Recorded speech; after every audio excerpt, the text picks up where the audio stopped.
Hey guys, Josh with Carl's Mower and Saw, and your Stihl trimmer has been spinning the AutoCut 25-2 for probably 25 or 30 years. Well, probably not that long. You've worn it out by now and bought a replacement. But for years, this has been the go-to head on the Stihl line. And we have something new coming that you're going to see hitting the market. You've maybe already seen it. We haven't seen it become commonplace in our part of the world, but coming soon is the new AutoCut 27-2 and looks very similar in ways besides the new color scheme, but there's some cool upgrades that we're going to see out of this thing. So first of all, it's going to be much easier to get into. As you may or may not be used to, getting into this old head can be a little bit of a challenge, getting your thumb and pressing hard to pop the cap off. A lot of people, including like my wife and some of my coworkers, actually have to use a screwdriver to get it to pop open. And it works, and that's a nice trick. But Stihl's aware of that, and they said, you know, we got to make this better. So check this out. Right here on the side, you see that little white tab? Let's flip it around to the other side. Whoop, done. Super easy. They've made this much easier for you to take apart and to open up to load. Now, once we get in, same deal. This is the same spool that you've used for years. So let's go over quickly how to load this. One other thing coming alongside this new spool, or this spool, is they're going to have an option for us, you know, really commercial landscapers, people that are using it heavy concrete use.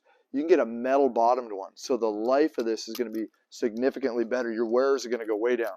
Let's take this trimmer line off real quick and just review how to load this up.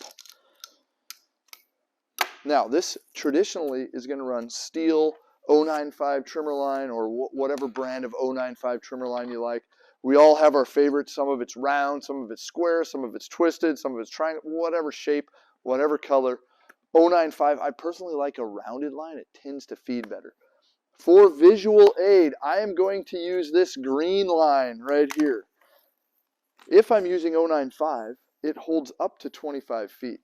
Personally, I do 3 arm lengths, which is going to come in right around 18 feet. But I find it's much easier to have it be a little bit short than to have it overloaded. So I pulled 3 arm lengths off of my green line, which is actually 080. We'll pretend it's 095 today. And I'm going to cut them at a little bit of an angle. Can you see that there? Probably not, but maybe. You can see a little bit of an angle. Still one piece. Now, let's grab this. Let's come up here and let's feed one in there. And one in there. Here's where I'm going to fight the 080. It doesn't fit in here quite right.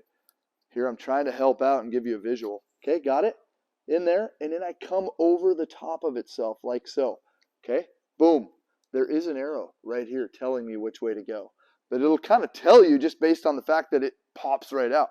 As soon as I do that, I'm going to grab the trimmer line with my hand. See my thumb here in the middle? See my pointer finger here is my brake? And my middle finger is kind of a guide, and I'm just going to go spin, spin, spin. And we're just going to keep hopping this around, little jumps, spinning it around, and it's going to feed between or on either side of the center divider.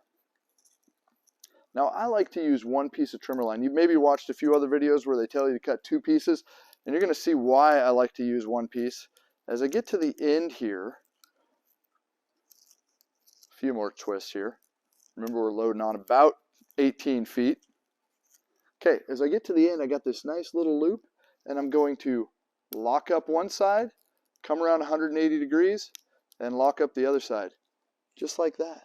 And now, I take my cutter, cut it in the middle, whoop, like that. Grab my trimmer head, set it in place, push down, twist to line it up. Feed that one out, feed that one out, and put my new cap on. And that's it. That is the new Stihl AutoCut 27-2. I'm excited. A little easier for us to get in there. That's a nice thing. A new optional spool that has the heavy-duty metal insert that's just going to extend that durability in life. For a full line of Stihl accessories, stop by Carl's Mower and Saw. If you're not in the Pacific Northwest, you got a Stihl dealer locally that you know is going to take care of you. Thanks for stopping in. We look forward to seeing you soon.